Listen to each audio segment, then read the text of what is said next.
Checking in with State Representative Tacky Chan of Quincy for Tacky Talk coming on the morning after the Governor's State of the Commonwealth address. Hey, Tacky. Hey, Joe, good afternoon on the January 18th, 2024. We're still making our way through the year. Yeah, we're halfway through January, even more so, and it's starting to feel like it finally. Well, thankfully, there was not too much snow, but I do understand there was some flooding going on this past weekend in the peninsulas. I heard Swan in particular got flooded out, but the regular so-called regular parts of C Street that normally sees flooding also got some heavy water, and also out in the neck, Spring Street and Rockland Street, had the same problem it had in 2018. But obviously there's no ice dam situation this time. We had ice floating into the underpass of that small bridge into the marsh and just clogging everything up. So. We actually weathered the storm pretty well, despite the fact that the majority of the storm came in at the end of low tide as the tide was coming up to rise. Not good, but everyone remembers 2018. We had two in a row, really bad uh, snowstorm, and then we had like this special northeaster a couple months later. So, overall, I think we weathered it well, and unfortunately, I think there'll be a few more of these way things are looking. Yeah, unfortunately, we didn't have to write. We didn't have need high water vehicles to rescue people from their homes this time. That 2018 was just so devastating. Do you think the seawall work has helped? Oh, absolutely. I mean, the city has made major investments. I got a little bit of bond money. There's a little bit of Fed money. There's a little bit of state cash money. I mean, plus the city's own bond monies. A lot of cobbling together of money from the state, federal, and local level for the seawalls. And it's an ongoing project. I think everyone realizes you just don't put one up overnight. There's a lot of conditions, and obviously you want to have them to last a long time. So they're going to settle like any other large foundation object. So I know we know that this will be a continuing ongoing issue. Coastal defense is a priority of mine. That's really under talked about as part of climate change. People like to talk about climate change, but no one talks about coastal defense. Natural seed, sand dunes, natural seagrass, a lot of the stuff that's been washed away. And of course, Wallaston Beach is not a natural beach; it's an artificial beach. And dredging is an important part of it too, not necessarily just for boat access, but also flushes a fairly shallow bay. So when the tide goes out, you want to make sure the water gets out fast and takes any of the material out there to sea naturally. So a lot of good work by obviously DPW, the mayor's office, the city council. They did a good job on addressing the storm as well as emergency management and fire and police and everyone else. So the city has a great team together, in emergency situations, and obviously the state delegation working with the city and the federal delegation will continue to try to find funding for coastal defenses, and actually will be a subject of my conversation with the DCR commissioner, which I'm working towards a meeting hopefully by the end of this month. Speaking of C Street, any update on how that reconstruction project's going? The bids are out, so we probably won't get word about who the winning bid is probably for another month or so. Department of Transportation will update us as well as the city DPW will update us once we get to that part. We're hoping construction will begin at a preliminary level by spring, early summer, and then it's full steam ahead. And hopefully for a quiet winter next winter, then we'll probably shave off several weeks if it's a quiet winter next winter. Obviously, if the winter is severe and terrible, it's going to get delayed in the winter months. So the project, on the outside, we're hoping not more than 18 months, 24 months. If it's really bad weather, it could extend up to 30 months, depending on the weather situation. So, obviously we're looking for under 2 years if possible to get this done, but you never know until you get this project started. Again, I'm very confident we'll get a lot of unhappy calls, as well as Senator Keenan, from the residents along C Street in the Marymount and Adams Shore area, regarding the impact on traffic. But, again, remind folks, pre-COVID, we had people die in crosswalks on C Street. I'm aware that it is very quickly, you realize you're doing, 45, 50 before you know it, when you have an open path. And, It's not always a clean view through the entire part of Street. It's not a straight line, clear view. So there are curves and bends. And you got traffic trying to get, on and off both sides of the street. It's two-way. Plus you have the traffic from the hockey rink that, needs to be mitigated. And part of that includes a traffic light synced to the other lights at the hockey rink. So, this is a pretty important project. It's a big project. It's a $10 million project. And the state is paying for this project. It is not a city-funded project. The city will control the road, own the road, and own all the improvements that the state pays for it. So this is a substantial state improvement, and it's obviously in my district. It's one of the larger projects of single funding. Yeah, so there's a lot going on there. You've got the new police station project, the DPW is right there, the U.S. Naval Training Center is right there. It's a very busy, active area. Yeah, and the first stage was obviously the improvement of the intersection with the traffic lights on Commercial Drive and C Street. I got that money in a bond fund, very early in my career, actually, a dozen years ago. And, obviously it took a year and a half to get the money released. And then you had to go through the design and planning, and there was an eminent domain. The city was very good working with the state on that together. That's why you have that right-hand lane access. Again, a great cooperation between the state and the city in putting that together. And this is just a natural, logical part of the next phase of that regarding overall safety improvements from Palmer Street to the Quincy Shore Drive intersection.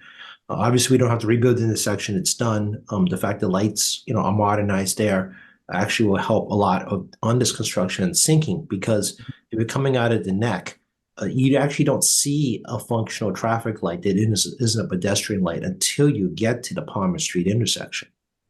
So having a new lighting system, at Quincy Shore and C Street, is really good, because it gives that ability to already advance sync all the way down to Palmer. Right. Yeah, it's already helped a lot with the queuing, trying to get onto Quincy Shore Drive. Yeah, absolutely. I know, Quincy Shore Drive is nature of the 3A access point to people coming in from Hingham and Weymouth, going over that side to try to get to the expressway. I've been working to try and make sure that DCR, is aware of the school crossing on Quincy Shore Drive regarding kids crossing over there, and the crosswalks are properly painted. So that's been something, I've been dealing with for the last year or so. I need to, again, express these priorities to the DCR commissioner about these locales.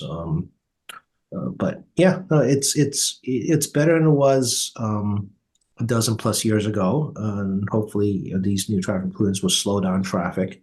There'll be some beautification as part of it, a bike lane as part of it.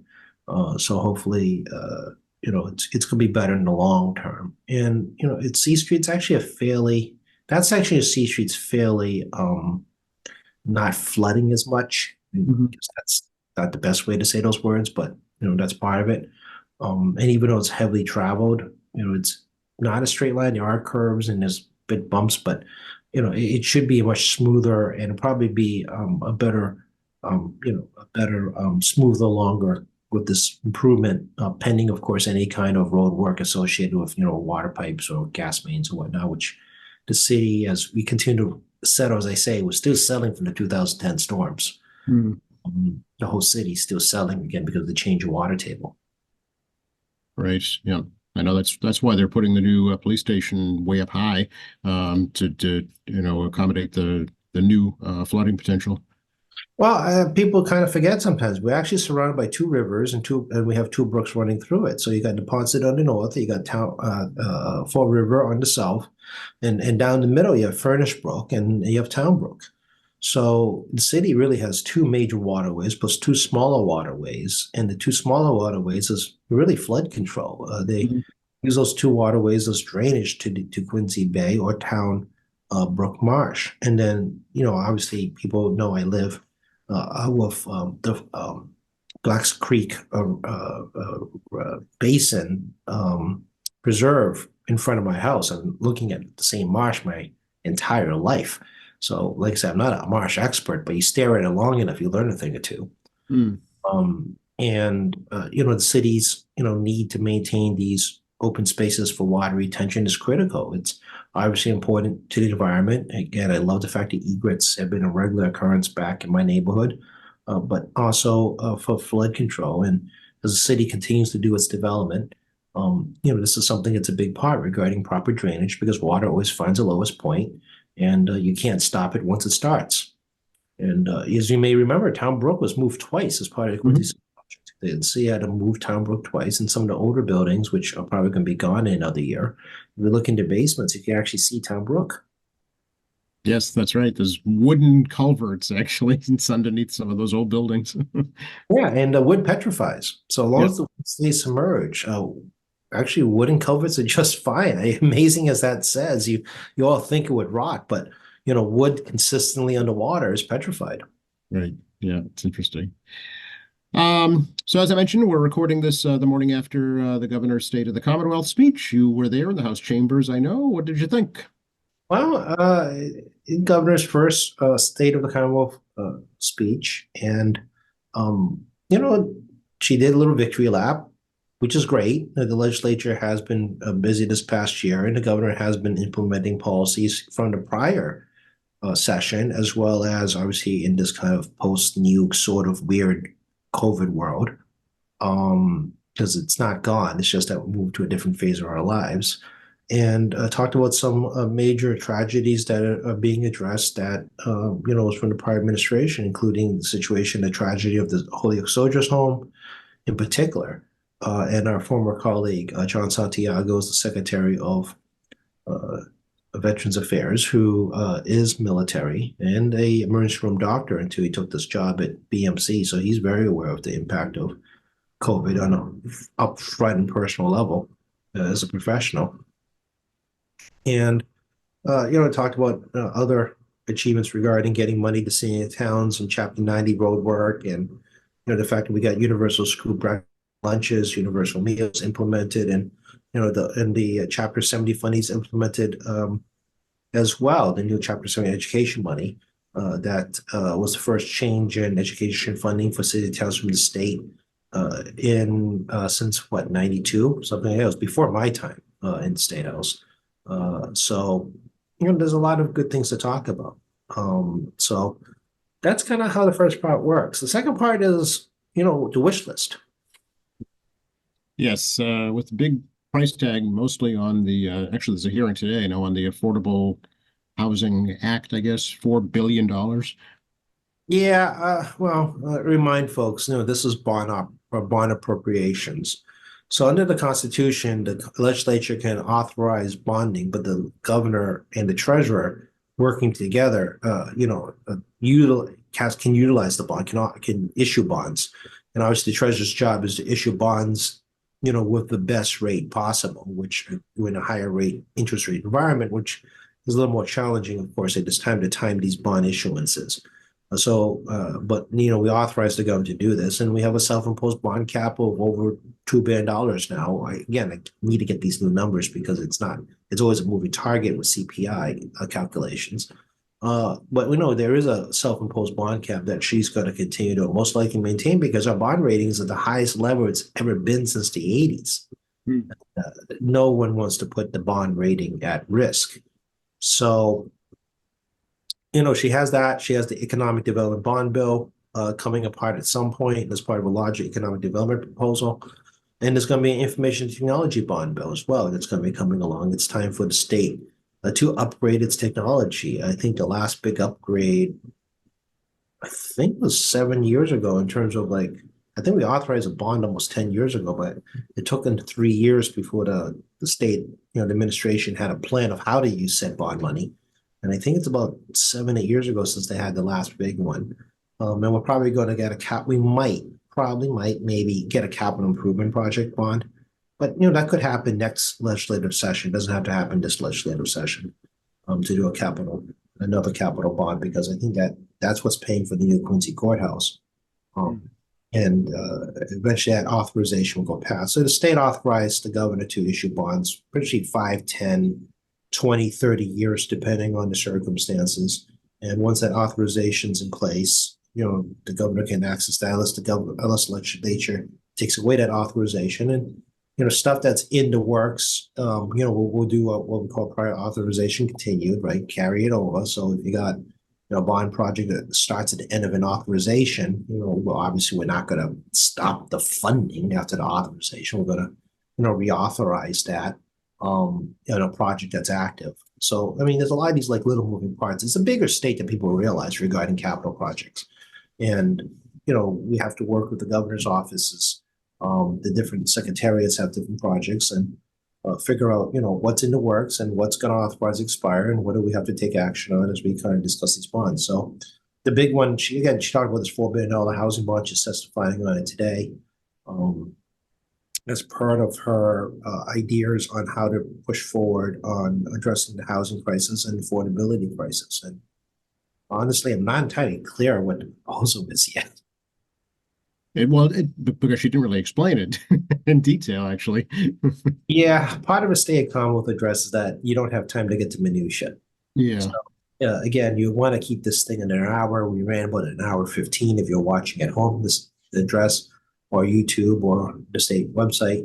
And you only can get over the broad brushes, and we understand that. But some stuff you kind of like think you may sort of kind of understand what's going on, but and you guys all know, you do this long enough, you kind of intuitively understand what she's saying, but some stuff I'm still waiting for details because I'm not sure exactly what's going on. Right. Yeah. And it's just, as you said many times before, the governor can propose all they want, but it's up to the legislature to make it happen. That's absolutely true. The funding has to come through us under the Constitution. And also a bond authorization has to come through us. And again, a bond authorizations, again, the governor's office is very conscientious, and every governor since Bill Weld has been very conscientious about the bond rating.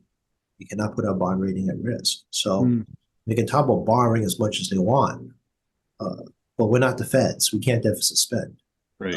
And you got to be very careful how you do it. So, some of this stuff is, cash. For example, she wants to do universal literacy. She wants to buy all these new books. I'm not an expert in education. I don't know what book she's talking about. The state's literacy rate's actually pretty high. We're in the low 90%, low 90%. So that's pretty good. I mean, 10% give or take a few percentage points, is illiteracy. But we could do better. I agree with that. We should be closer to 100% literacy rate. For all residents, and this is a state of immigrants. People always forget this sometimes, and always new immigrants. And as much as we talk about the migrant issue, there is a lot of immigrants here who do not speak English as first language and living in Quincy. Somewhere about 25% to 30% of the population does not speak English as first language. Right. Yeah. One thing I thought would impact Quincy is she talked about the gateway cities being expanded actually to include all gateway cities, including Quincy, for affordable childcare, make it more accessible. Yeah, we all agree on this. Affordable childcare is very important. We did this, now last year, the tax package that included expanding the tax credit. We basically doubled the tax credit on dependents, which include children and taking your mom and dad at home or other loved ones as your primary caretaker. We expanded that tax credit, which provides some assistance. Obviously, there's tax credits is the normal way we do this regarding anything involving being a caretaker or caring for dependents. We'll see what she has for a proposal in terms of actual details. Right. We do have basically three kinds of childcare services. You have low, moderate income childcare services. South Shore Stars is the example of that on the South Shore. That's an important program for low, moderately low income folks to have childcare. That is packed at capacity, and that's someplace the governor should really focus on expanding capacity, not just on reimbursement rates, but also capital improvements to find and help pay for expanded structures because the demand is high. And it's not just about paying for a childcare for families. It's do we have enough physical space for childcare as well? And these not-for-profits that are contracted the state, face two things. They face not just a funding issue, but they also face a capital improvement issue. Secondly, you have Horizons, Bright Horizons, what it's called. I can't remember right now, but That's right. Yep. the for-profit health daycare services, which almost went under during COVID, as you may remember. That they went to bankruptcy, I think, for a short period. Where does that fit in? Do you subsidize for-profit companies, or you provide vouchers or something for parents and families, or is it strictly a tax credit issue? And then lastly, we have small businesses, right? Kid Connection is an example of that. You have that, people who are running services out of their homes. Obviously, they're very highly regulated by the state. How do you manage those small business owners as well? So you got the big corporate, the small business owners, and specific not-for-profits contracted to the state. And of course, we've got Head Start, which was made. It didn't make as much papers as it should, but I mean, she was slow in releasing Head Start money from the budget, which a lot of people are still scratching their head about. Well, it's not child care services. It is what it sounds like. It's kind of essentially pre-K, which she did talk about in her speech. That's another important resources, for low and moderate low income folks to give a shot at kids to get ahead that are actually under resourced regarding education. So there's a lot. As you can tell, there's a lot of different forms of childcare and those type of services down here. And you can tell I'm kind of aware of them all. Oh, absolutely. Yeah.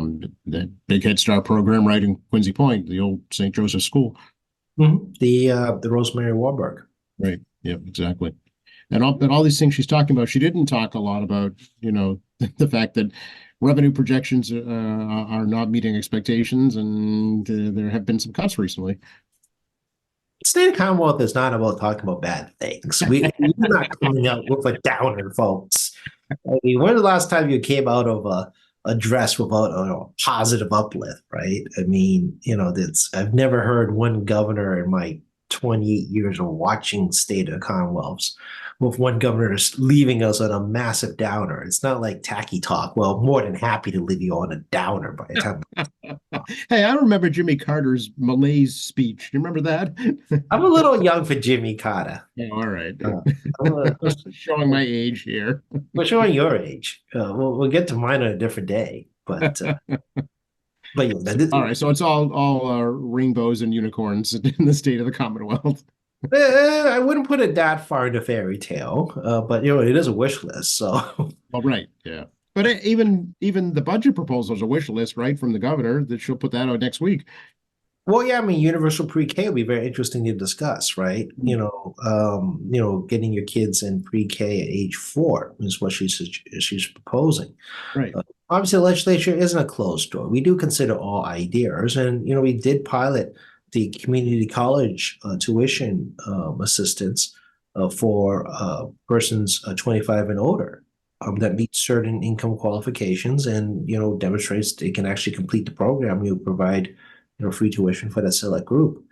And it's again, when this program came out, we put a pilot out, and we'll see what the results of it is successful. And there's a high graduation rate, and people who are able to advance in their careers and lives through it, the legislature is likely to continue the project. But this stuff isn't just like an overnight instant results. We do have to wait it out to see what the outcomes are. So, again, we're not a closed door. We did raise our eyebrows a little bit about how we're going to pay for this stuff.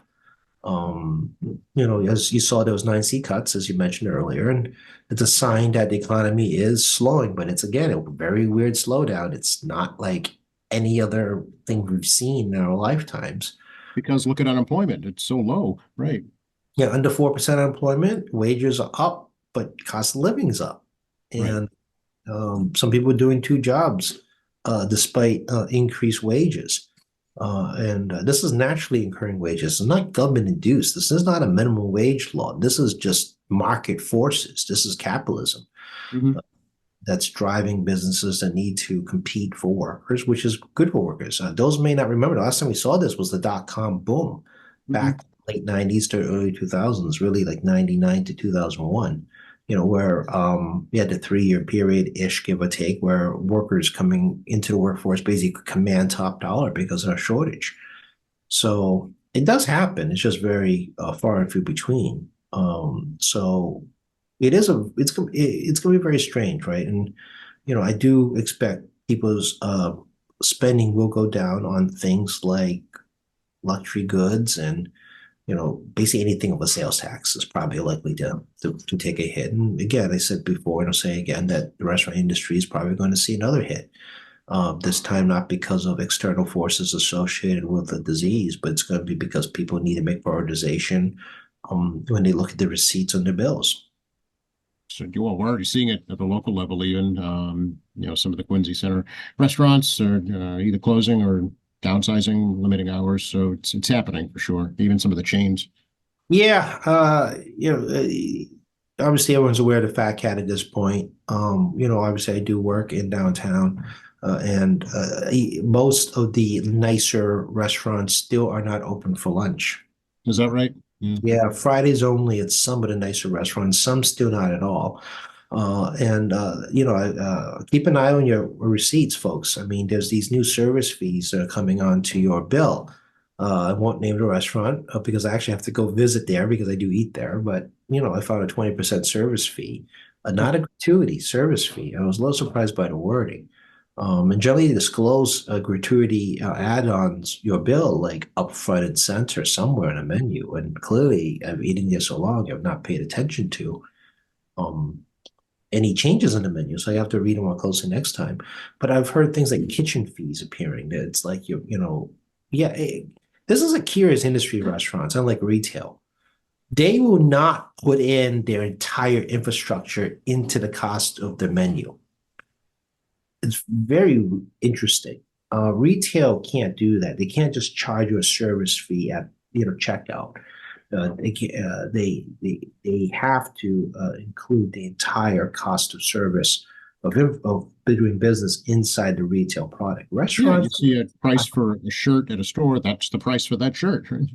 yeah, and it includes the price of electricity, insurance, wages, rent, Right. any all costs associated with doing business is part of that shirt that you bought. When you buy a meal, part of the whole cost of doing business should be wrapped in the meal. Then you see these additional service charges and you scratch your head about this because shouldn't that be part of the whole meal cost? And this is my conversation with restaurant industry. It's really kind of fascinating conversations. They refuse to increase the prices, but they're going to hit you in another way. I just Is that legal? yeah, it's nothing illegal about putting a service charge. They should disclose it better. Yeah. But I Well, I mean, guess it makes the cost of the meal look artificially low until you go to pay for it. it's just speaking off the top of my head, as we always do here. I mean, it's like the airline industry, right? We're in that kind of nickel and dime spot where the price you see for airline ticket, whether it be using Bookings or Expedia or any number of travel sites, doesn't include taxes and fees and doesn't always disclose whether or not you probably get a bag. At least, now in Expedia and the websites for airlines, that now we're doing a better job saying that, this is the price. You don't get to pick a seat. You do get to pick a seat. Yeah. Change fees, no change fees. Can you have a carry-on? Can you not have a carry-on? And then that this price is not the end price, depending on what you're trying to accomplish. So they're doing a better job online for them to properly disclose your tier options because there's additional fees or there's a different price for additional, I don't even know what to call it, additional seating, whatever you want to call it. Amenities, I have no idea, whatever. It's called just a way to make more money. Yeah, it is in the end. It kind of reminds me a little bit of that about, how airlines at one time was like, oh, here's $100 ticket, but we didn't tell you have to pay $20 for a bag. Oh, by the way, we didn't tell you just, you got to pick your seat for like $5 extra. You can pick your seat or whatever, right? Right, right. If you want a seatbelt, that's going to be extra. Yeah, essentially, yes. So, it's something you don't see until you get to checkout. Yeah. The difference, of course, that on airlines, you can always say cancel. Once you're in the restaurant, the bill shows up. You're kind of in an awkward position. Well, yeah, if you ate the food, then you owe it. Yeah. Yeah, and it's kind of like you got to fight a bill. It's wicked awkward. Yeah. Yeah. So again, it's happening, and I'm not sure exactly, where this is going to go. But I mean, I've seen it done. I've talked to some friends about it. They've seen it done. If they keep naming different type of fees. Um, but again, I think most of us listening here would just prefer that they just jam everything into the price of the menu. It's almost like weird because like, do people actually shop by menu? I mean, I don't. It's not like I sit and look at the restaurant price structures online if I can find it and then pick the restaurant I want to go to. No, Right. I think people shop for selection for the food rather than the price. Yeah. Yeah, that's what I always my philosophy. You guys know I don't eat out much, but it's always been kind of my understanding is that people eat at restaurants based on food preference and favorites. And sometimes, for exotic, in the sense you're going to try something new. But I don't think people sit on the website, reading menu prices. And some menu prices online don't even have a price anymore. They just That's right. list menu items. Yep. So it's because if you're like a destination restaurant, you drove there, well, you're kind of stuck. But if you're like in a restaurant dense area, are you going to go in, look at the menu because they may not have a menu posted outside and then read it and then leave and go and look at the other menu, right? I mean, Right. Yeah. yeah, I'm very perplexed about this because restaurant consumers don't, when you go to restaurants, you don't think the same way as you go into retail stores. Yeah, though that's true. Absolutely. You're you're hungry, you're going out to eat. Yeah, yeah, that's what my first instinct, unless somebody has a different thought on that. Maybe the Unless you're a restaurant critic and maybe then, but other than that, you're just going out to eat. Yeah. Yeah, maybe people do restaurant shop. I mean, do you go to the restaurant, sit at the table, and then get the menu and walk back out again when you look at the prices? I don't know. I mean, you may be more selective when you see the price structure. I have a different problem. I have a ton of food allergies, so I've had restaurants just tell me straight up that this is going to be too hard, and I'm like, cool, and I just move on to the next place. Um, uh, yeah, I'm very complicated to feed, as some of you may be aware. So yeah, again, I find the whole thing perplexing, right? I mean, other industries, generally speaking, just roll everything to the price of doing business. Hmm. Hmm. Well, an initial part of why we talk about this is again, the impact in the economy and people, prioritizing, what they can and cannot do. I do think people are going to say, I'll eat at X restaurant that I know, and it's one of my favorites, which is probably a lower price because it's just a different service, different foods, right? Some folks will just not go out to eat because they're looking at their budget and it's like, okay, this we got to cut somewhere, right? Right. And groceries are high. I mean, I feel the same thing too. I was talking to someone about this, and buying my mom's lactate, before COVID was around $2.70 ish, 79 cents. Sometimes it's like 2.50. Now we're looking in the Yeah. four zones. Yeah. Get lucky and make it at 3.99. But Yeah, yeah, you just said something that's key. I think that's very telling to why people feel the way they do before COVID. I think people are still waiting for prices to go back to where they were before COVID, and I don't think that's going to happen. I don't believe it's going to happen either. I think there might be a mild drop, but you're not going to see pre-COVID numbers. I mean, I think part of it is that we may not remember this because it's so fleeting in our minds, and a lot of us have this real like before and after COVID memory. But in the midst of COVID, there was a massive price shock to everybody regarding a lot of essential foods, milk, eggs. I mean, not exotic stuff, just plain old necessity foods. Wheat because of supply chain problems. Obviously you guys remember the meat plants were getting COVID, had to shut down places, back when we didn't know what was going on. Oh yeah. And, that resulted in food spike pricing. But it was temporary, within 6-ish months, once things kind of sort of people figure out how to do things in the new world, prices started normalizing back, not to pre-COVID levels, but, much, much significantly lower. And then, the last year in 2023, we faced hyperinflation, 22 and 23, and now going to 24. And you're right. I don't think prices are going to take a significant decrease. I think, look, I don't believe there's going to be massive deflation. I mean, there's probably going to be here and there price deflation, Do I think it's going to be massive wage deflation? No, I don't think there's going to be massive wage deflation. I think this part of the country in particular has a huge labor shortage Mhm. in all sectors. And you will not see wage deflation. You're probably going to see a continued wage acceleration, probably not at 6% per month, but you're going to still see wage competition. Even as businesses are going to start doing some layoffs, the probability is good that you're probably going to find a job in a similar sector. Maybe not Right. every sector, but similar sectors. Yeah, yeah. Can we switch gears a little bit, Tacky? Talk about we've talked about energy on this program many times before, I know, but the ability to purchase electricity from alternative suppliers and some changes that are being proposed for that. Yeah, well, right now, since the 99 and really implemented through the early 2000s, we have a deregulated energy supply. Some of you may remember that utility company controlled both the energy and the wires. So you had a pure monopoly where when they were in charge of generation or acquisition of energy, and then also the wires. So your electric bill had basically a wired component, for lack of a better term, stuff to pay for wires and the price of energy. And then, we also require build subdivision so you can see all these other numbers you kind of scratch your head about, but, that was back as part of full disclosure billing. And it's not really quite full disclosure. It's a little more complicated because I lived in this world in the AG's office for a while.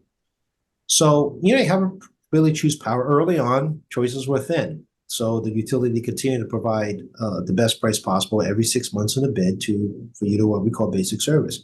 As time went along, the industry continued to develop, and now you have actually a lot of choices, a dozen plus choices for your energy supply, not your wires, to energy, electricity, at a fixed cost pursuant to a contract. And you can shop. You can, you can find very easy electric bill with the basic services, if you have basic service or a competitive supply. And you can look at other price and they'll offer, short, like anything else, short-term lower price and it's the regular price, or they're going to give you a bonus, gift card or whatever, just like any other business. Right. And it may be better or may not be better for you, but also allows you to choose things like I want to be all renewables and I'm willing to pay for that. And you can do that. Or you want a mixture. You can seed their energy supply mixture, whether it be partially fossil fuels or partially renewables, or perhaps you just want plain old wind and you don't want anything else. So you can, choose your own energy source. You can choose your price. You can choose based on your preferences. So, Attorney General, then, the Governor's Attorney General, and now with Attorney General Campbell, they've decided they want to dismantle this entire program and eliminate a residential energy choice and only leave it to industrial commercial. And to put a perception, folks, it took 3 years, because I was here for this, 3 years for Michael Morrissey and Dan Bosley, who chaired Government Regs Committee back then, to figure out how to detangle utilities from being a monopoly on energy acquisition, energy generation.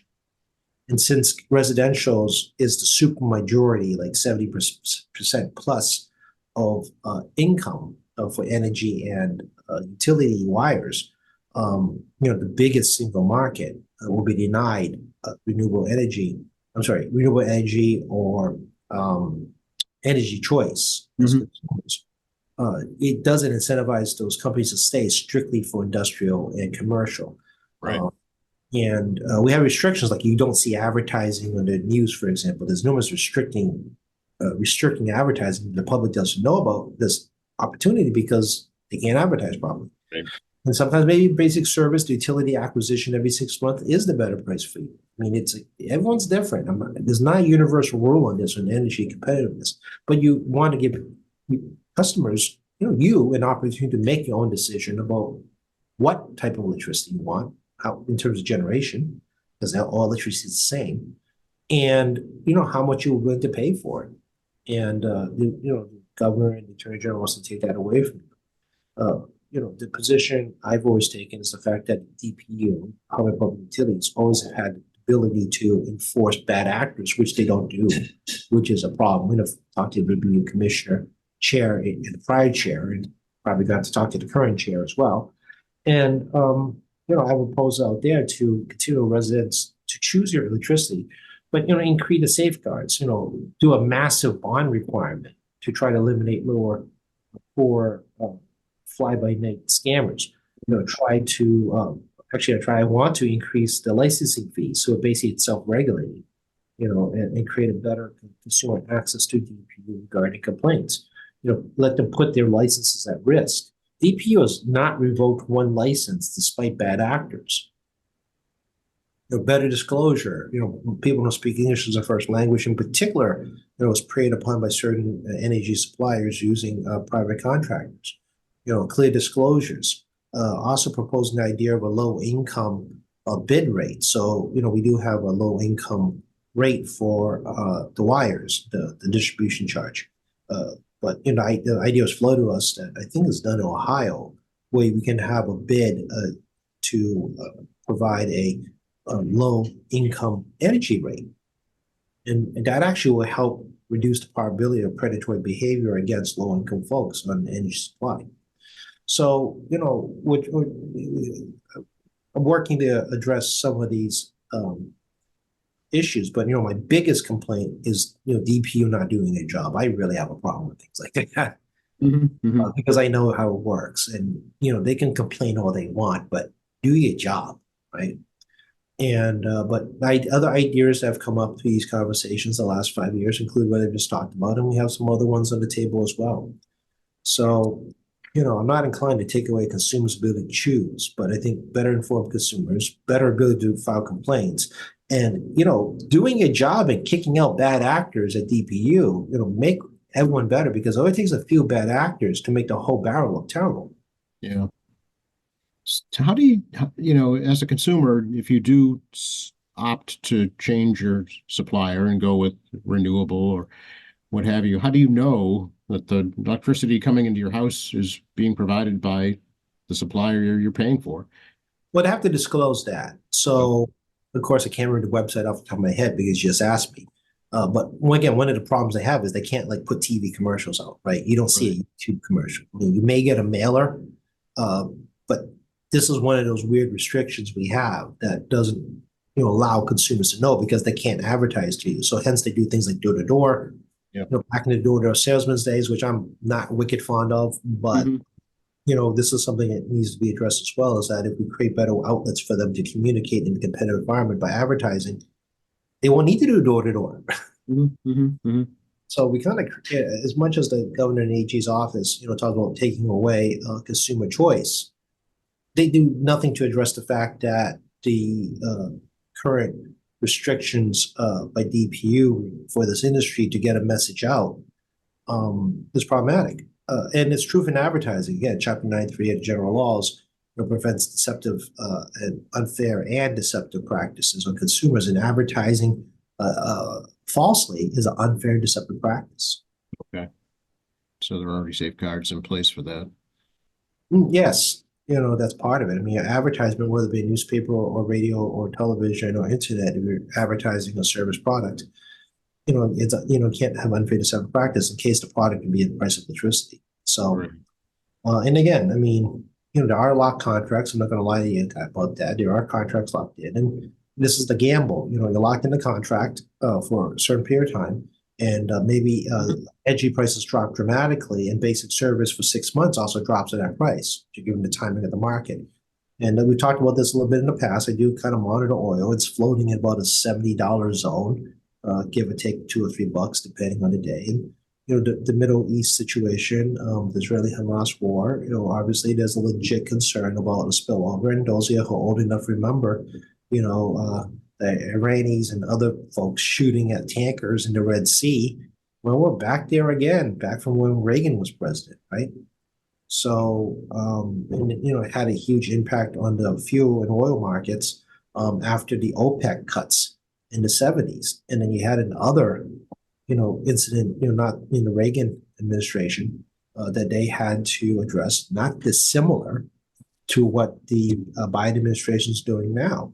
This is history kind of happening again. The difference is the tech, right? Nowadays they have, even terrorist groups are somehow getting short-range missiles, not just lobbing bazookas or whatever, right? They're not floating out bomb ship boat, suicide boats. I mean, now they have Right. drones, right? Yeah, it's a little disturbing. You're right. Yeah, because I mean, even during the Iraq War, Saddam Hussein had old Scud missiles, Russian missiles that he was, hoping that might hit something.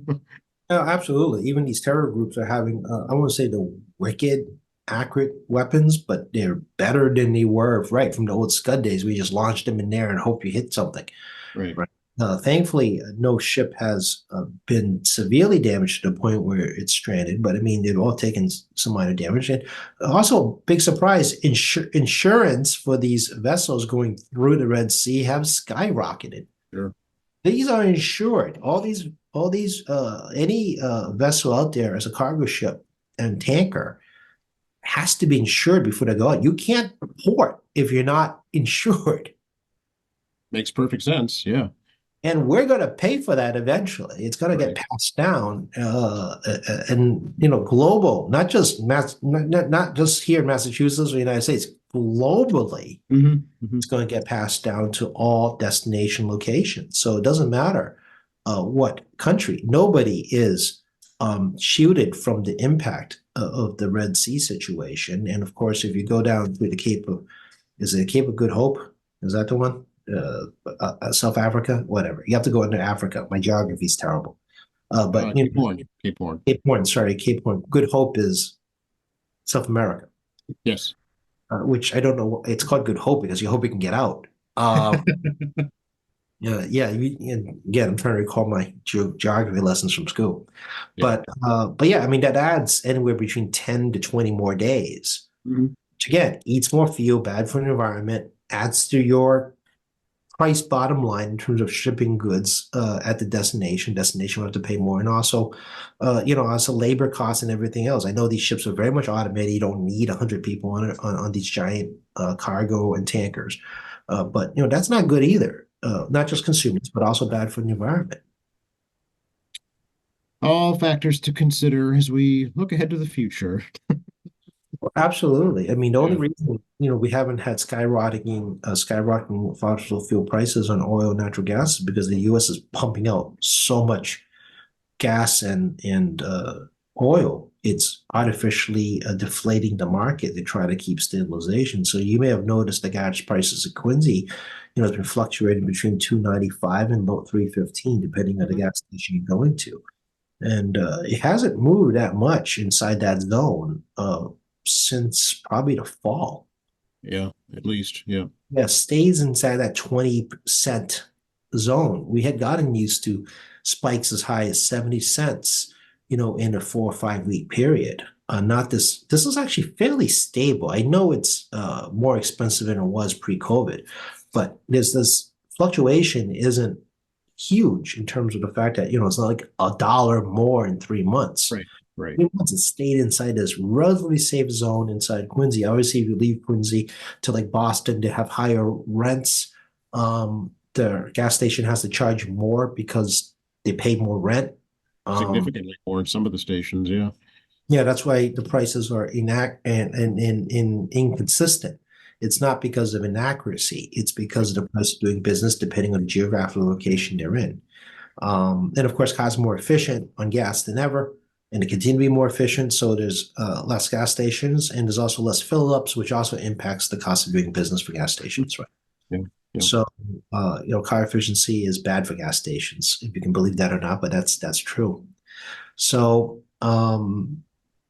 yeah, I mean, the Biden administration has, pumped a crazy amount of gas and oil into the global market, making us the biggest producer of that product, which is why every time the Saudis cut 1 million barrels, the market doesn't move because we just pump so much in the system. And obviously, on a global level, in terms of geopolitical conflicts, we're hoping that it's going to be another warm winter in Europe, where that funky situation where Europe is still taking Russian gas, paying for their war or part of the war. They kind of need the money to run their government, and trying to wean themselves off at the same time, while also taking a lot of U.S. Natural gas to supplement them, which is actually more expensive than a pipeline from Russia. Natural gas from the U.S. is not cheap because of the transport costs. Mhm. So obviously, if the winter's warm like it was last time, they won't be as dependent. honestly, it's bad and good because if it's a warm winter in Europe, it not good for climate change, but Yeah. also reduces fossil consumption, which is kind of an ironic situation.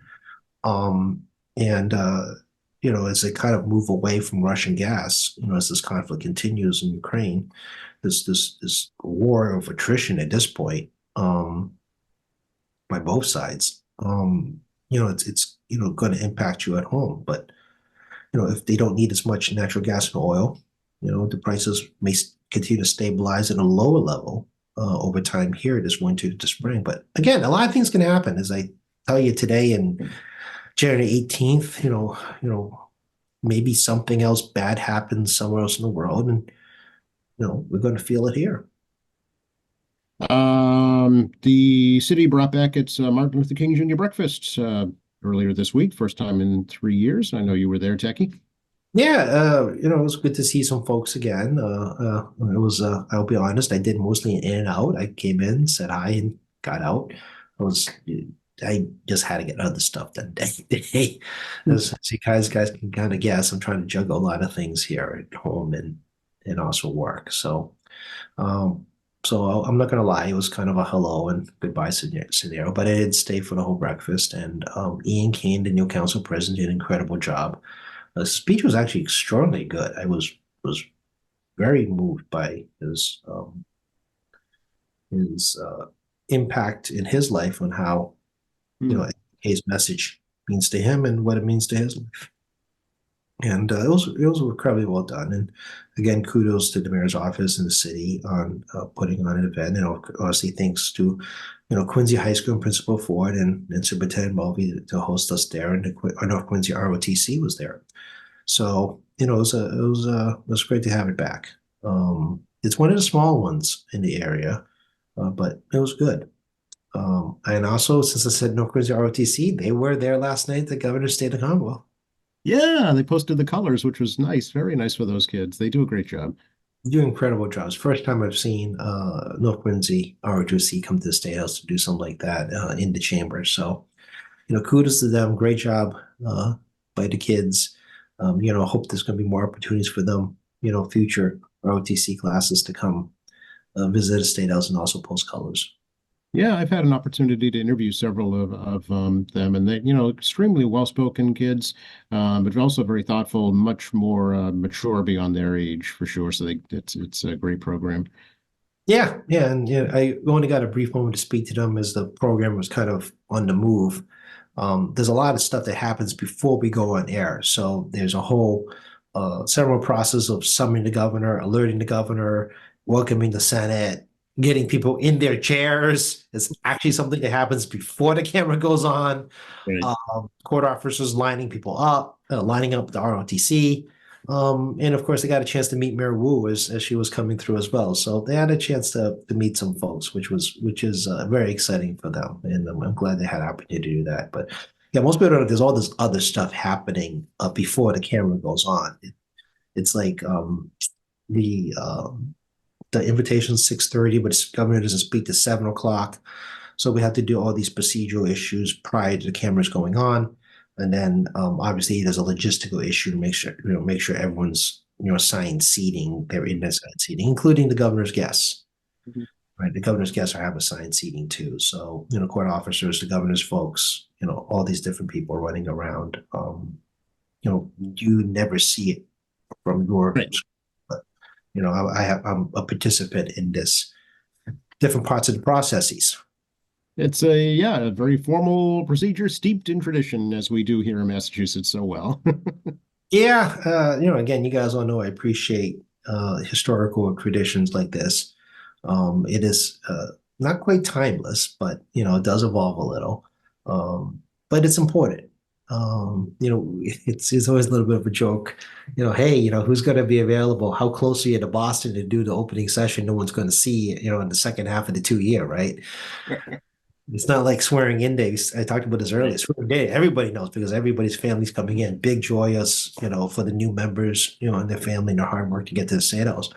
But I mean, when we do the 1 in 24 to do ceremonial opening pursuant to Constitution, nobody cares. Pretty much. It's a year old hat by then.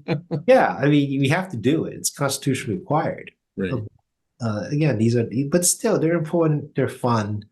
Um, and in the part of Massachusetts history, and these